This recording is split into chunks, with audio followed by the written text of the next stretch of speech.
may bamtuwaat di wax ne téere bi nga xam ne bind nañ ko luñ ci jublu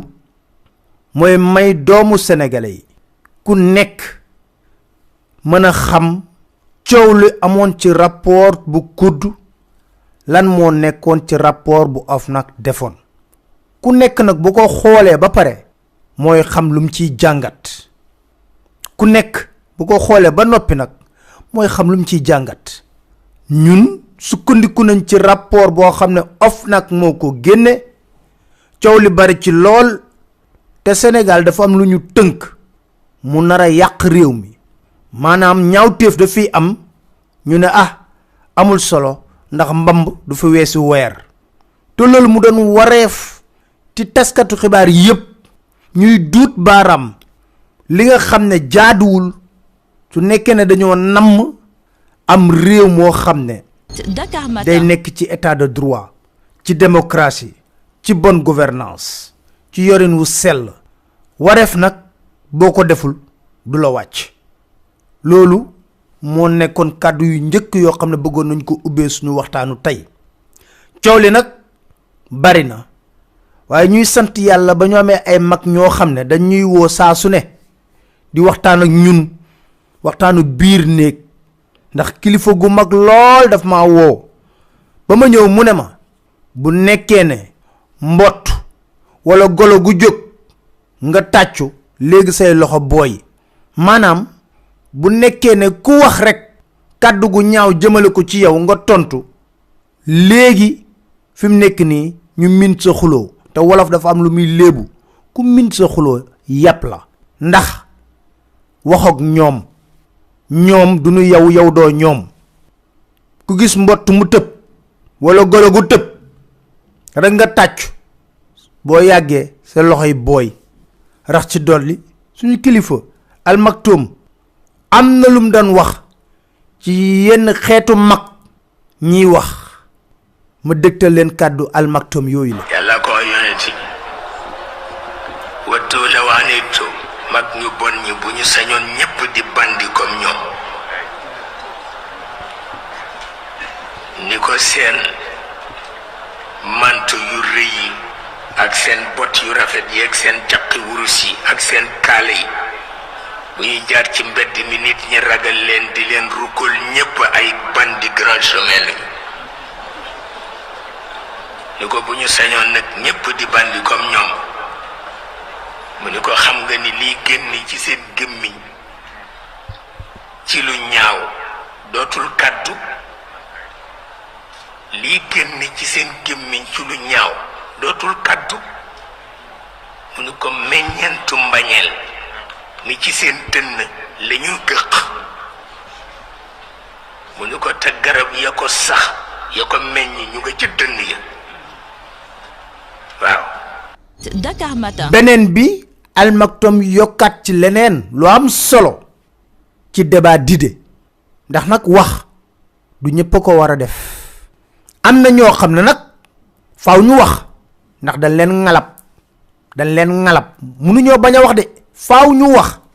dañ leen ngalab waaye dañuy sukkandiku rek ci kàddu yi nga xam ne Al Maktoum waxoon na ko ñu déglu waaye penc ma it mu exclure ci ñaari nit ki gémmiñam rëy te mënul soutenir un débat parce que amul élément bu mu ko soutenir ak ki am élément bu mu soutenir débat ma yarul boppam ci wax ak mbooloo kooku nañ ko dàq moom itam kële mu tudde ko aladul xisaam kii mu tudde ko wil xisaami xayru mubin Dakar Matin loolu doy na du ñu nekk ci polémique ci lenn pare nañ ci ñuy jubluwaat ci beneen liggéey ci kanam tuuti da ngeen ci xam dara ñu ngi jublu ci beneen liggéey ñun waaye nag dafa fekk ne am na kilifa goo xam ne mbettaange laa am ci moom moo tax dama yëkkati kàddu yu gàtt jëmale ko ci moom mu di kan ki fi doonoon premier ministre Boun Abdallah Dionne ndaxte bu ma ko déggee mu ne benn tubaab moo bind rapportu kudd bi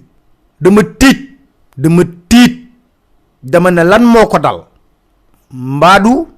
dafa am léegi ay trou de mémoire mu dëggal ma tamit ne kilifa yi nga xam ne ñoo ñuy jiite dañoo am problème bu sérieux ak wax dëgg ndaxte moom Boun Abdallah Dionne moo ñu gën a xam kan moo def enquête bu jëm ci kudd ki def enquête bi jëm ci kudd mi ngi tudd Pape Ibra Kébé moo jiite équipe bi nga xam ne ñoo demoon ci kudd def enquête bi Pape Ibra Kébé la tudd mu ne tubaab la moom moo ñu gën a xam Pape Ibra Kébé fuuf ndax am na lum séqoon ak moom lu tax may wax loolu ci xarañu Pape Ibra Kébé le Sénégal nekk invité d'honneur forum économique Auvergne Sénégal bu amoon jeudi 5 novembre 2015 bu nekkee ne Boun Abdallah Dionne dafa fàtte loolu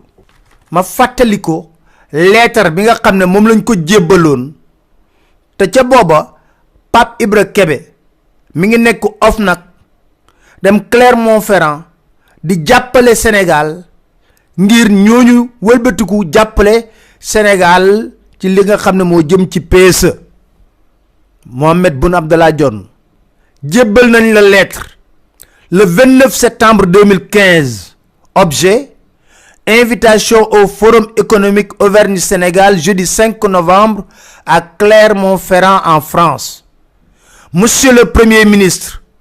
l'Auvergne en France, dont la capitale est Clermont-Ferrand, 7e région industrielle au rang national, souhaite mettre à l'honneur votre pays en s'appuyant sur des relations établies à l'initiative de monsieur Alain Martel,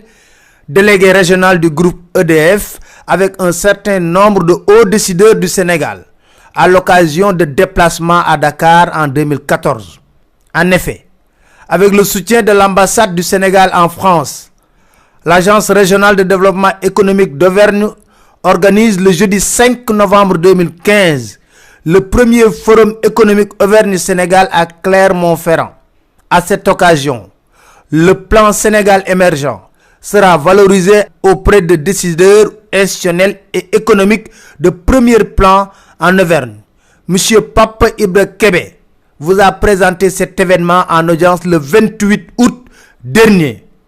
Nous comptons sur une mobilisation forte de nos contacts à Dakar afin de contribuer à la valorisation des opportunités d'investissement, d'affaires et de partenariat avec le Sénégal.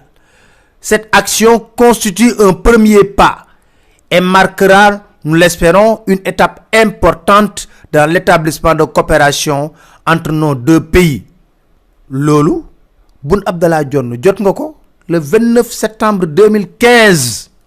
Pape Ibra Kébé bi ngay wax ne tubaab la boobu ma nga ca OFNAC moo dem lijjanti loolu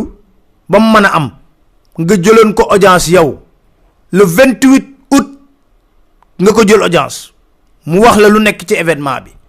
jàppale la ci nga toog rek xam naa ngoyaanu gi ngi neex rek nga ne tubaab moo def rapport bi nañuy wax dëgg te yàlla tax ku dee ak sa bàmmeel li am ba des moo di nit moo fi wax ay wax yu rëy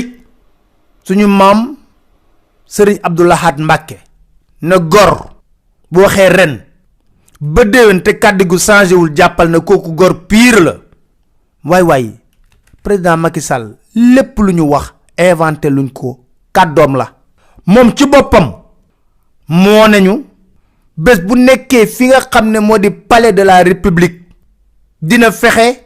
ba organe de contrôle yi di saytu présidence ndax xool ndax yor nañ ko yor wu sell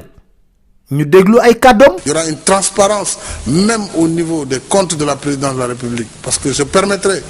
à la Cour des comptes d'avoir accès aux comptes de la présidence de la République et de l'Assemblée nationale parce que la Cour des comptes doit aider toutes ces institutions. On n'est pas dans une logique forcément, voyez-vous, de répression, mais de pédagogie et d'accompagnement.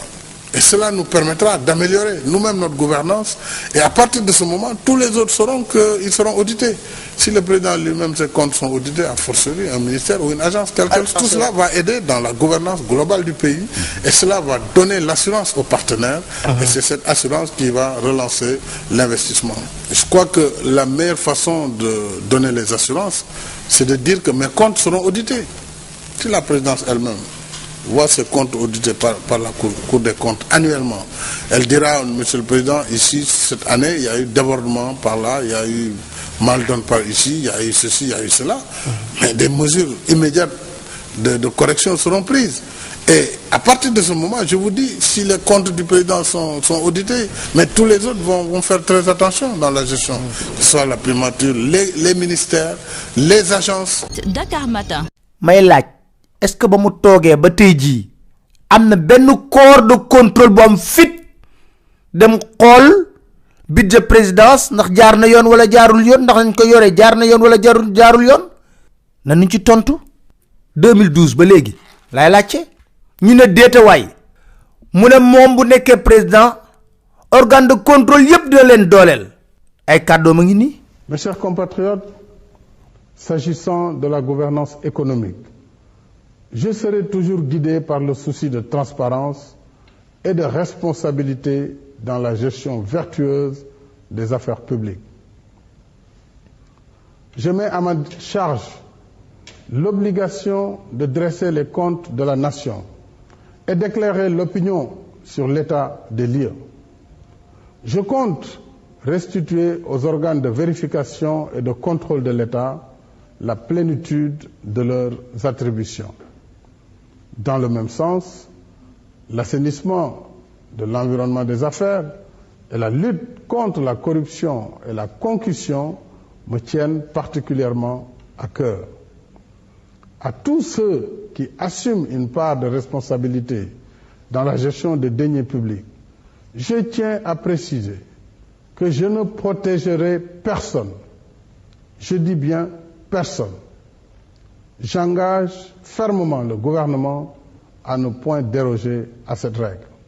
Dakar Matin. waaw est-ce que gis ngeen ne dafa dooleel organe de contrôle yi am déet Cour des comptes juróom benni atu yàlla la toog génnewul rapport te loi sas ko tëj ko ci ne ko at mu nekk da nga war a génne rapport defu ko. Inspection générale d'État 2015 le gëj a génne rapport sur l'état de la gouvernance au Sénégal loolu la ñu wax fan lañ ko teg. CENTIF lu toll ci 50 dossiers CENTIF mooy saytu lépp loo xam ne moo di blanchiment d'argent lu toll ci 50 dossiers la ñuy wax ne ma nga ci justice musta yëngatu. CREI ana ñaar fukki nit ak juróom ñun waxoon na la ñuy topp mennum Karim Wade lañ ci dégg Tahibou Ndiaye Menu Fretin moom lañ bëggoon exhiber comme trophée de guerre tey jii ñu génne ay rapport wareef bi war a nekk nañ jël rapport yëpp jox ko justice déedéet président ne waaw dinañ samp commission boo xam ne mooy xool rapport yooyu kon lan moo njëriñu justice ci réew mi wala rapport yi nga xam ne dafa soxal ay adversaire politique am rek moo war a dem ci justice ngir ñooñu ñu tëj leen kaso. débat bi foofu la débat d'idée loolu ñun loolu la ñuy wax ay xasteeg waxante yu bon talluñu ko te yàgg naa leen wax ne fii dañoo fer ay nax te ko jàppee dof mi ngi wut garab yum leen faje te nag xool nañ ba xool seeni garab dafa jafe lool du pëndax du reen du comprimé du fas du sangat moo tax ñu tonk jaaxle den sant di leen gërëm